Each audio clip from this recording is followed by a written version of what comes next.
right, folks, so we are on the getting started with MUN research, the second part of our look at how Model United Nations works.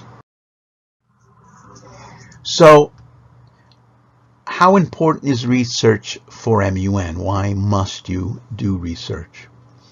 To begin with, you are understanding that MUN is a competitive event. Students from dozens of different schools are going to be there at the Cerritos Conference and Tustin, and later when we're back together in person, even more. Because everyone is in competition with one another, and let's face it, many of them want to win awards so they could put them on their resumes for college and university, and that's perfectly fine. I'm for that too. So you're going to find yourself, again, in competition with people who know a great deal. Now, MUN can be very, very boring if you don't know what you're doing or if you have nothing prepared. You don't want to be one of those persons who sits in the back and it's like, well, I don't know, that sort of thing.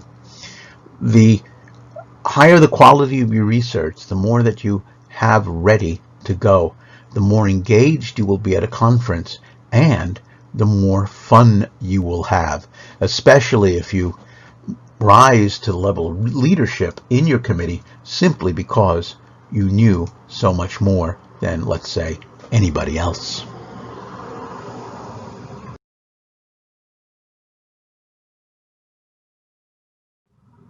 So let's just say that we set you up for an MUN conference, and here you are. You got to start doing your research. Where do you go? What's out there? Let me give you a sampling of some of them. For statistical information, this is the go-to spot. The CIA, the Central Intelligence Agency World Factbook page. Now, during a live presentation, I can go right to the internet and show everything to you, but I can't do it here because it's very clumsy. But what I can do is this weekend, when I put these videos online, I can also include the links so that you can go to these spots right away.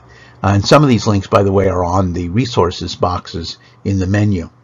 But anyway, as I said, this is the go-to for MUNers, and it's the perfect place to start your research about your assigned country. It has information about your country's geography, its economy, its government, its population, and many more facts and figures.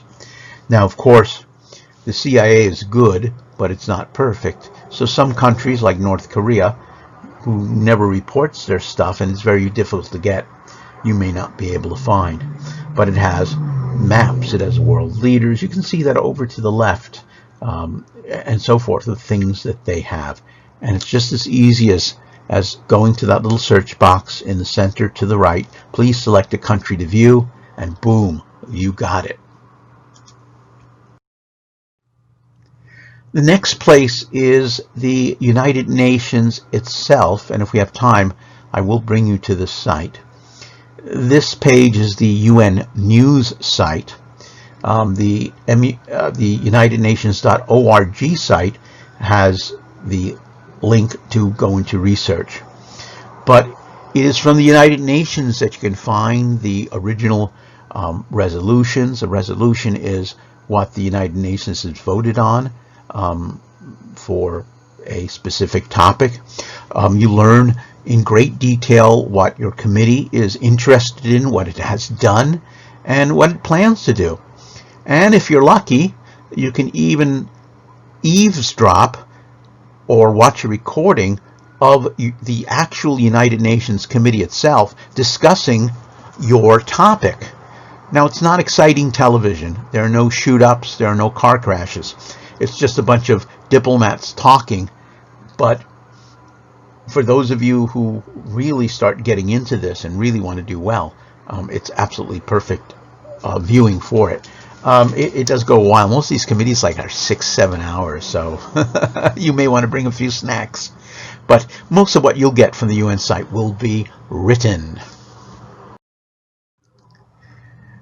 Another source are written government websites.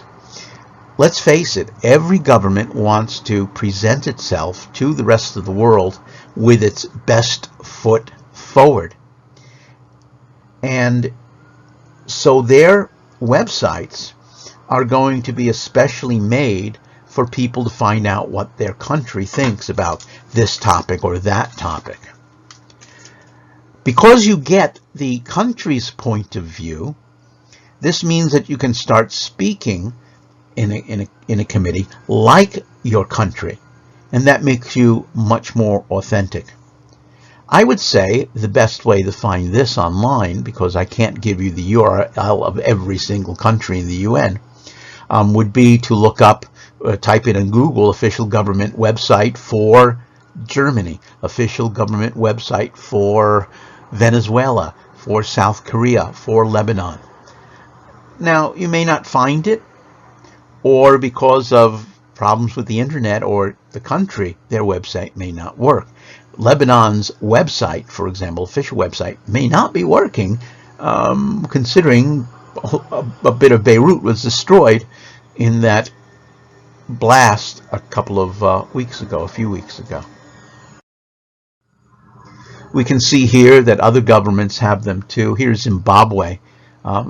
Zimbabwe, for example, is one where their internet connection is extremely slow because it's a very poor country and has a lot of major troubles and so forth. Another key resource for you are the permanent missions to the United Nations. As many of you know, many countries, or most countries in the world, have embassies. That is to say, permanent sites in the United States, and there's U.S. embassy in just about every country in the world.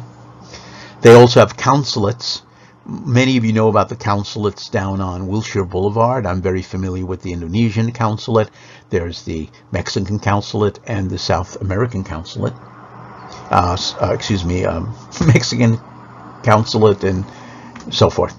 Well, the nations of in the United Nations also have permanent missions, all in New York City, where there's also a website that you can use. And this really focuses on your countries and where they are vis-a-vis the United Nations. The one you're looking at right now is for Indonesia. And look at this. It has its policy there, it has statements, it has publications. So if you were doing Indonesia, for example, and we're looking up what is Indonesia's take on global warming, this will be a great place for you to go to. Most of them are in English, of course. Again, there's no guarantee that each and every one will have a permanent mission website.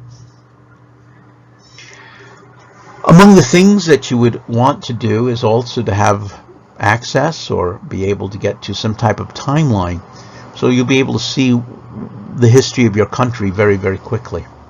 A great place to go to find this is on the BBC website, British Broadcasting Company.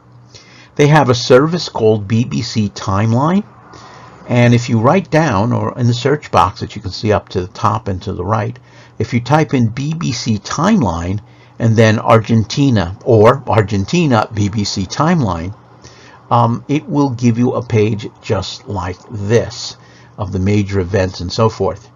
Now, you probably will not be using this that much in a conference, but this is especially good for historical committees and committees where the past is very important in figuring out what to do in the present for the future. Now, you can't see this very well on your screen. Even I have trouble seeing it. But trust me on this. A key place or key things to check on are called think tanks. Think tanks are, well, They are set up by companies, governments, individual foundations, and so forth. And they get people who are experts in their field, like environmentalism, immunology, nuclear weapons, small arms, deforestation, and so forth. And they get together and they think about the topic, deforestation, poison gas, mines, and so forth. These think tanks, you see, like they're in fish bowls, they're in tanks, talk about it, research it, and they write papers about their topic. What they are trying to do with their papers is to influence public opinion and government policy. That's kind of a lobbying. So every country has literally hundreds of think tanks that help the government, that try to influence the government, and so forth. If you go to Wikipedia, you can even find a page like this, which is a lot bigger than this one page that I have. If you just put list of think tanks in the United States, you have at least 100, maybe 150 different think tanks for main topics like political and economics, politics and economic, international relations, security, environment, the arts, and so on and so on and so forth. And many of these are from groups like, let's see, very hard for me, the Lugar Center, who knows who they are, the Center for Budget and Policy Priorities, and so on and so forth. These groups run from radical conservative to insane liberal and everything else in between. You can even find some weird, socialist, communist, fascist, evil think tanks as well. But it does give you great insights. As I said before, different countries have think tanks. Here's a Russian think tank called the Russian International Affairs Council. So if you want to do some research on Russia, for example, and you want to really know what maybe the government thinks, go to a place like this.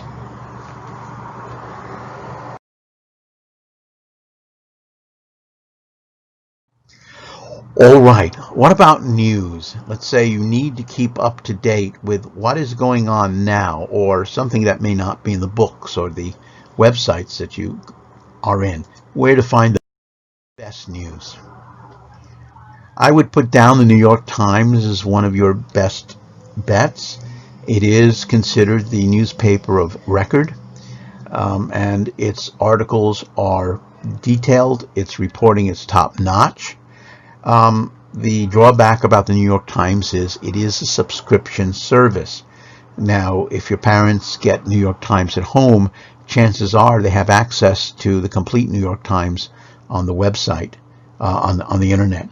If you don't, you are allowed to read and download a few articles every month. So for many of you, most of you, New York Times may not work for you, but for people like me who has a subscription to the Times, all sorts of great stuff is available there. Most of you would like to start on what's going on right now at the Associated Press. This has been around since 1846, and it is a renowned global news organization. It's always been the epitome of clear and unbiased news journalism and reporting. It's actually where most journalists go to first when they're going to be writing a news story. So what's nice about the AP is that it's all for free. You may have to see a few ads here and there, but it won't cost you anything. It's not as extensive and detailed as the New York Times, but it's pretty darn good. For financial news, if you are in a economics committee, and I don't think there's an economic committee in Cerritos, but the Wall Street Journal is the place to go.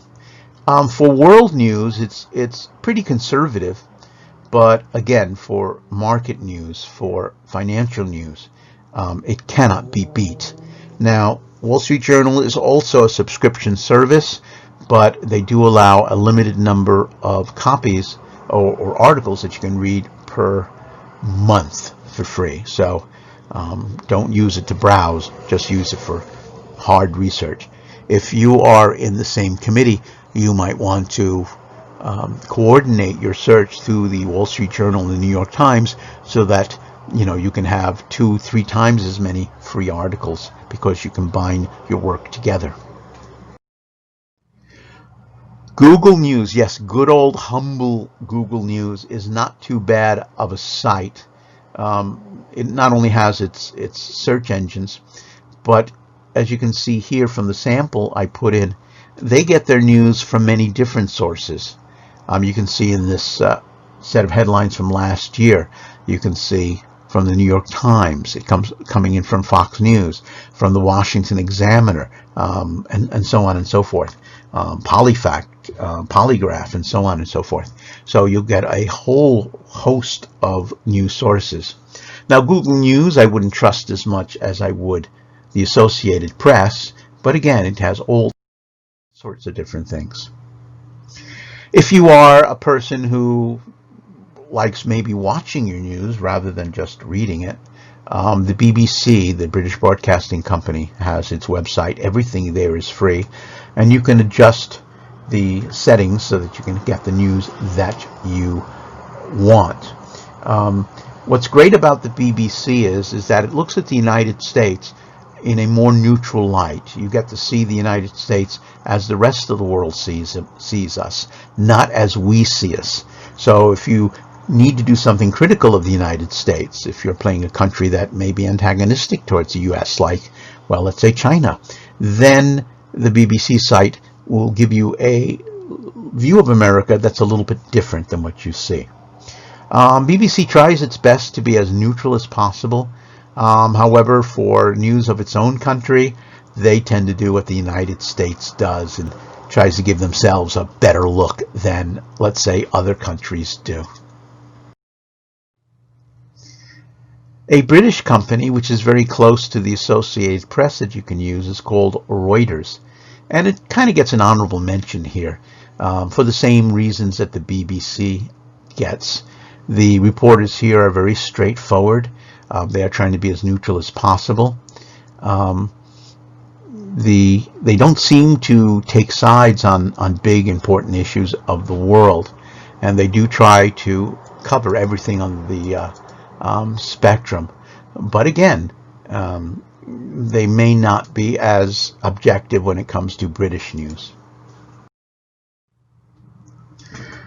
CNN is a also ran or supplementary. I would not normally go to CNN to get my news. CNN does have a more, I would say, leftist bias. It's not far left, it's not insanely left, but it's definitely more critical, let's say, of President Trump than you would find in the Associated Press or with Reuters. But they're pretty good when it comes to the United States itself. Don't use CNN for world news or anything like that. They do a relatively poor job of it. Now we're getting to the fringes, but nevertheless still important news sources. If you want a very different look at the Middle East, the website Al Jazeera is the place to go. Now, Al Jazeera is based on Qatar, and their idea of freedom of the press is very different than here in the United States. They say they are impartial and fact-based, but for news of the Middle East, it will give you a point of view that you will not get in Western newspapers. And you will need that if you're playing Jordan or if you're playing Lebanon. Well, we are playing Lebanon on Middle Eastern issues. So they'll be very critical of Israel, and they'll tend to paper over some of the problems that they have. But you're not interested so much in objective truth when you go to Al Jazeera. You're interested in looking at how the Arab world looks upon the rest of the world. And the truth is, Al Jazeera often has material that is absolutely correct, and what we have here in the United States is wrong. So again, something to keep in mind. If you just want to listen to news, NPR, National Public Radio, is good. This should be your go-to if you want a quick news update on what's going on over the radio, or to have your folks listen to it in the car. Another good source, and this is great for international news, is the German news service called Deutsche Welle.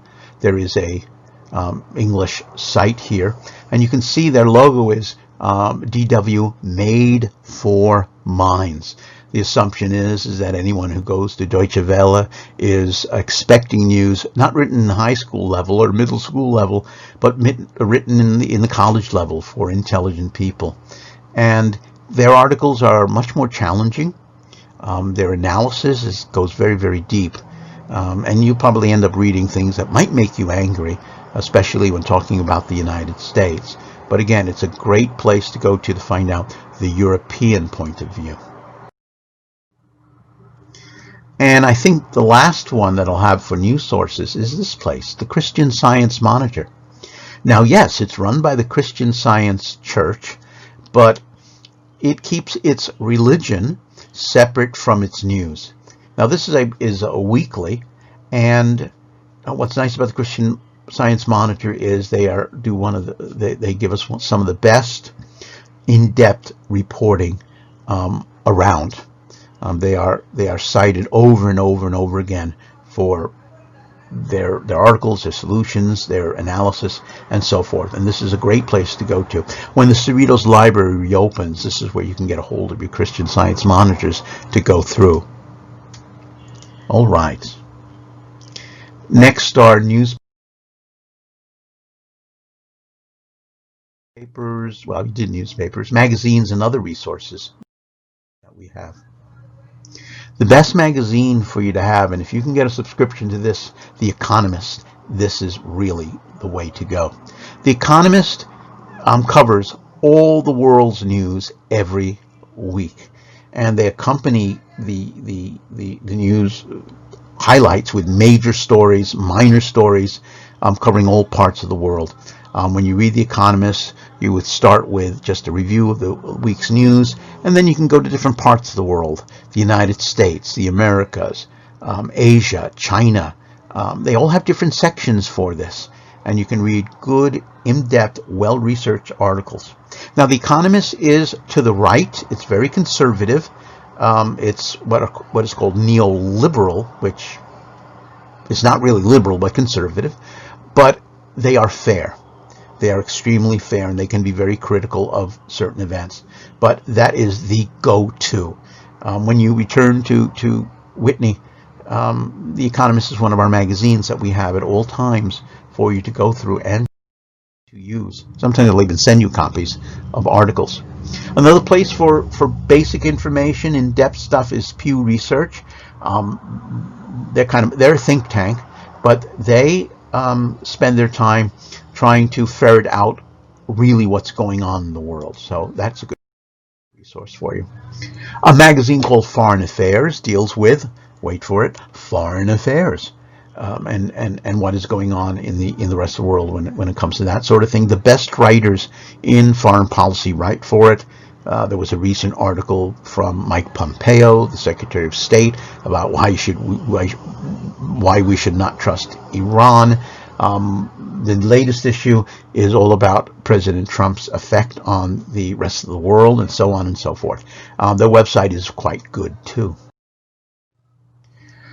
The New York Review of Books is a magazine that we get at Whitney High School, and it has articles that are very, very in-depth about what's going on in the world today, including books which can be useful for background.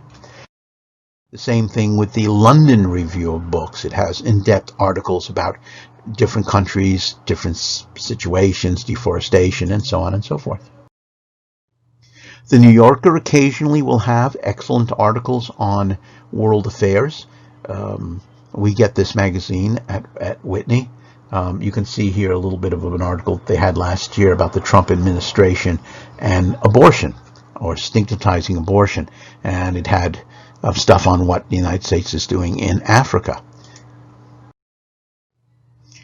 If you're doing any type of scientific committee, Scientific American is the way to go, because it will give you the hard science that you need, yet it's not written in a very, very high academic style.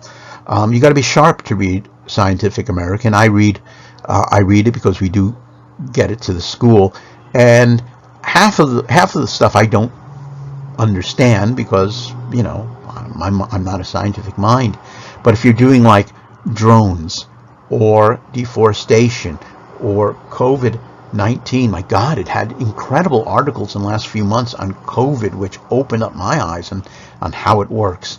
This is the place for you to go. Again, if you're in a scientific committee, Scientific American is great. If you want different news sources, Democracy Now!, which I'll give you the link on, will give you alternative news.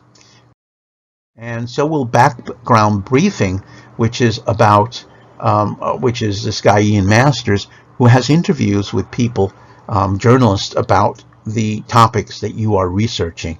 And when everything comes along, I'll send it out to you so you'll have access to it.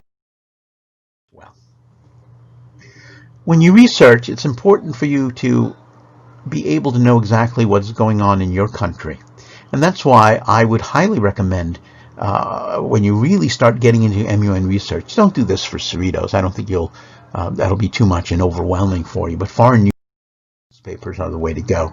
Most of the major newspapers have editions in English, because we're Americans. We don't speak any other language but American.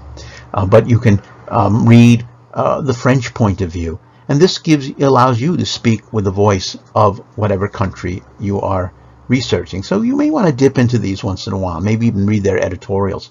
So we have the French Le Monde, the Indonesia.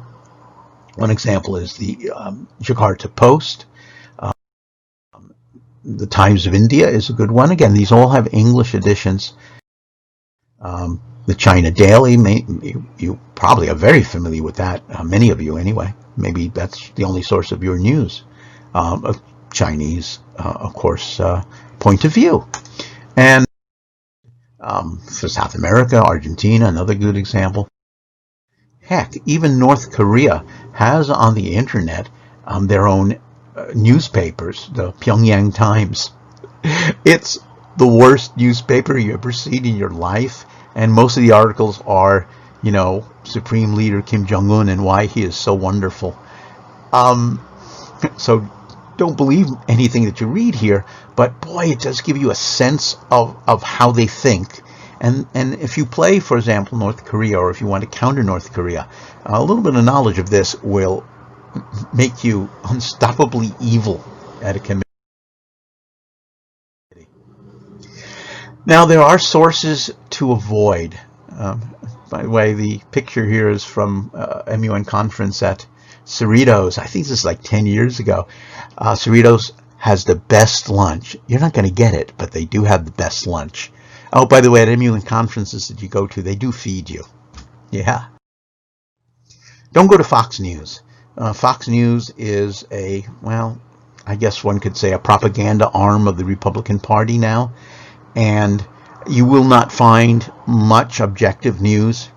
They're not very critical of the United States, and they're critical of every other country. They're very far to the right. Avoid that if you can. On the other end of the spectrum, MSNBC is something you ought to avoid because of its bias to the left or to the liberal side of things. MSNBC will often exaggerate the United States problems and will paper over the problems in the rest of the world. Breitbart News is way, way to the right. Avoid them, please, like the plague. They make Fox News look like the New York Times. They are insane. They put a lot of QAnon stuff there. Do not use this source. And if you get something that looks suspect, look to see if it really came from Breitbart News in your research. The other way around, all the way to the left, is the Huffington Post. Stay away from that too, because again, in this case, the United States is the most evil nation in the world. It's out to kill everybody, and everyone else is good, including good old North Korea. I mean, it's, again, not the place to go. Stay away from certain think tanks like the Heritage Foundation, which is to the right of Adolf Hitler, with their beliefs that freedom should be curtailed, and so forth. Okay. There is a video that is a separate thing on how to conduct an effective search on Google, but I'm not going to give that to you. You can watch it on your own, and I'm going to be moving